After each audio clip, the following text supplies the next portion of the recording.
Hey, welcome back to the Tony Kinnett Cast here on the Daily Signal, nationally syndicated. It's good to be with you. Chris Clem joins us this evening. Of course, he's retired Chief Patrol Agent from the U.S. Border Patrol. He's been seen everywhere. We've had him on before to break down some of the details on the situation down at the border. Now, the last time that he was on, we were talking about how the media choose not really to cover the total number of crossings if it dips below a certain level.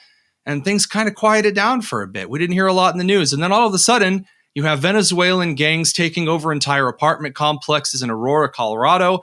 You have at least 17 Texas National Guardsmen died securing the border. There's a huge mess going on. Chris, everything is falling apart, or was it never put back together? Well, it was never put back together. And what was one of the best and most secure borders, even backed by some good policies, was just chipped away at, and it continues to crumble. The situation at the border is, I've tried to describe it as, and I grew up on the Gulf Coast. It's still hurricane season. Like, this administration has been like the front end of a Cat 5 hurricane, right? It came in, and when a storm hits, it just creates chaos and destruction. And then right now, you're kind of like in the eye of the storm, where it's kind of calmed a little bit. You can see some blue sky. But what concerns me is the backside of the storm, which is usually oftentimes referred to as the dirty and nastiest side of it. And that's what would happen if this administration continues to do what it's doing now. And then, God forbid, it gets elected into the next election cycle, because then what we've already seen will just get worse.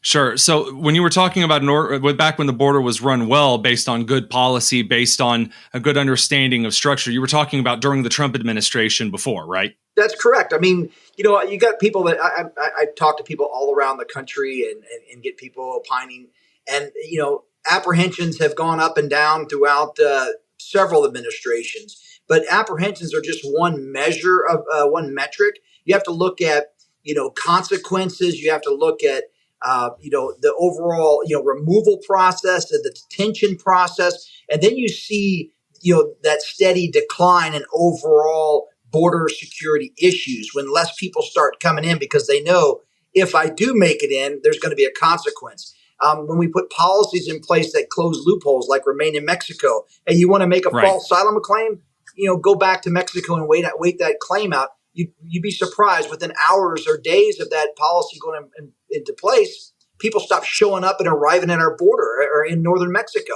Then you've got, that policy taken away from us, and then we just see the numbers, right? We've quoted the numbers multiple times: 1.5 million, 1.6 million to 2.2 million. And this year alone is going to end up being the third busiest of the 4 years under the Biden administration. So nothing has changed, and it's playing out. We're seeing the bad stuff play out across the country. Now, I could get into talking to you a little bit about some of the numbers, especially regarding the hundreds of thousands of children that have been just lost, vanished into thin air, probably into horribly violent situations, sex trafficking. We'll get to that in just a second. Sure. I want to ask you directly, though, because, again, you're a former chief border patrol officer. You understand the risks that are at hand for the safety of these officers. Now, their entire role has been changed, right? They were guarding the border. Now they're like chauffeurs, kind of like pseudo paramedic style thing. What is the Biden administration asking Border Patrol agents to do right now? Because you never really hear that description being given on national television, much less from the Biden or Harris team.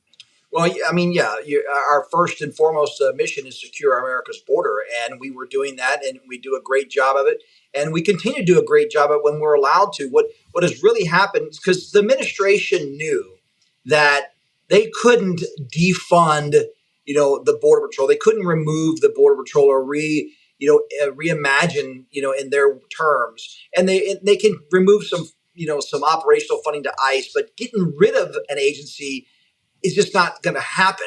So what do? Is you hamstring it, use executive policies, and that's what they've done. They've created these pull factors that are bringing people in, and they really required the Border Patrol to do their job with one hand tied behind their back. So the priority is always going to, under this administration, is the processing and removal of people out of custody and released as quickly as possible. Not removed and deported, but removed from Border Patrol custody and into the NGOs who facilitate them, going, to wherever they want to go in the United States. So that has really made our border vulnerable. Yes, the numbers have declined and kind of leveled off right now, and that's getting more agents out there to do their job. So that is a plus. But we like I mentioned earlier in the segment here, it's just kind of that calm that of the eye of the storm. It's building up again. Should this administration continue, and even if they lose, and hopefully they do lose in November, there will be a mad dash right between November and January because people know they got to get in because once they get in, it makes it that much harder to get out. But agents are out there when they can, doing the best they can to go after the bad actors and the criminals and the smugglers that are out there. Unfortunately, for the first 3.5 years of this administration, their hands were tied up. So that's my real concern. That's what really it boils down to if I'm looking at the safety of Border Patrol agents, because again, they have to follow orders. They signed up to do the work. They're doing what they're being told to do and doing it admirably.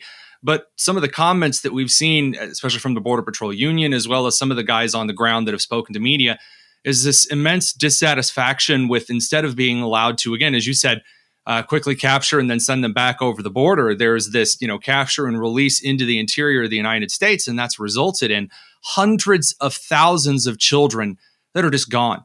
Chris, I don't know how to even wrap my brain around this. I haven't avoided talking about it on the show because I don't think this should be spoken about. I don't know how to quantify. I don't know how to reason something like this happening. Remember when AOC from New York went down and cried outside of the parking lot of a detention center because the children were in cages? Yeah, I was in El Paso. Yeah, okay, so you're right there. Yeah.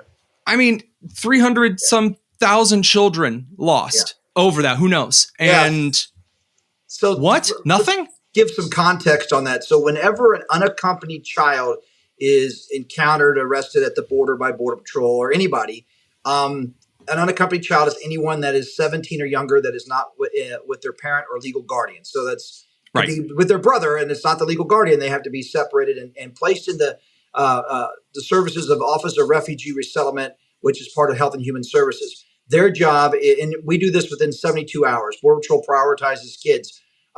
Obviously, if we have some kind of crime or an issue, some kind of victim injury, we're going to take care of them that way too. But once they're free to travel, we place them in services and Health and Human Services as quickly as possible. It's their job to either reunite with family that's here or a sponsor. And when that happens, and this is where that number went from 85,000 to over 300,000, Health and Human Services is supposed to do a follow-up call within a week of the child being placed in sponsorship or family reunification. Well, I think the number is up to 320,000 times they did not get verification. So we don't know if Junior is living his best life or is being put through horror or even showed up, right? So it could be as simple as someone didn't want to answer the phone from an unknown caller, but the government didn't follow up. I mean, our job, and this is where it gets very frustrating, is that shouldn't be a partisan political issue. It is children. And this is where it frustrates the Border Patrol agents more than anything, because we get the politics. Unfortunately, we're right in the middle of it. But when it comes to kids, and many of our agents are parents, just like I am, when you see that happening, you know something bad's happening, yet no one is fixing it inside the Beltway, whether it's in Congress or at in the White House, it frustrates us. And again, we should be able to come up with compromise on ensuring that these kids don't get pushed into these trafficking situations that they are. Well, I think there's an element of, if you are going to open the immigration system, if you're going to open how the border works and you're going to allow these children in, you're going to facilitate them into these environments, then you should have the systems in place before they even come in to make sure that you're releasing them to a good environment. And again, if they're kids, if they're a precious commodity, if they are a precious thing to be protected, you don't just, take a basket of eggs and then, you get them home from the store and just chuck them into the cornfield and hope for the best. Yeah, it's a shame, right? Because it is our most precious commodity.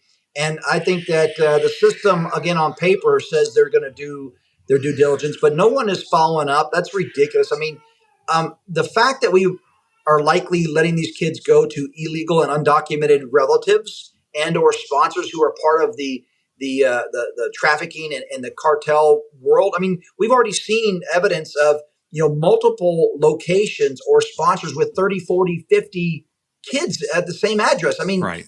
Right. I mean, look, in law enforcement, that's a clue.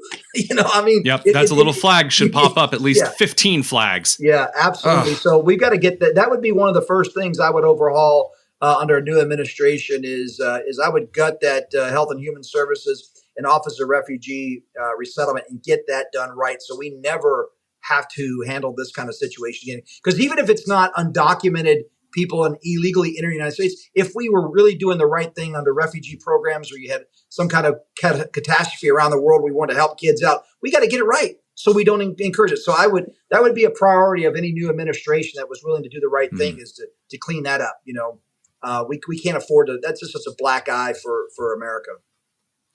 I think you're spot on. Chris Clem, retired Chief Patrol Agent from U.S. Border Patrol. Thank you very much for keeping an eye on this and making sure that we're up to date. You got it.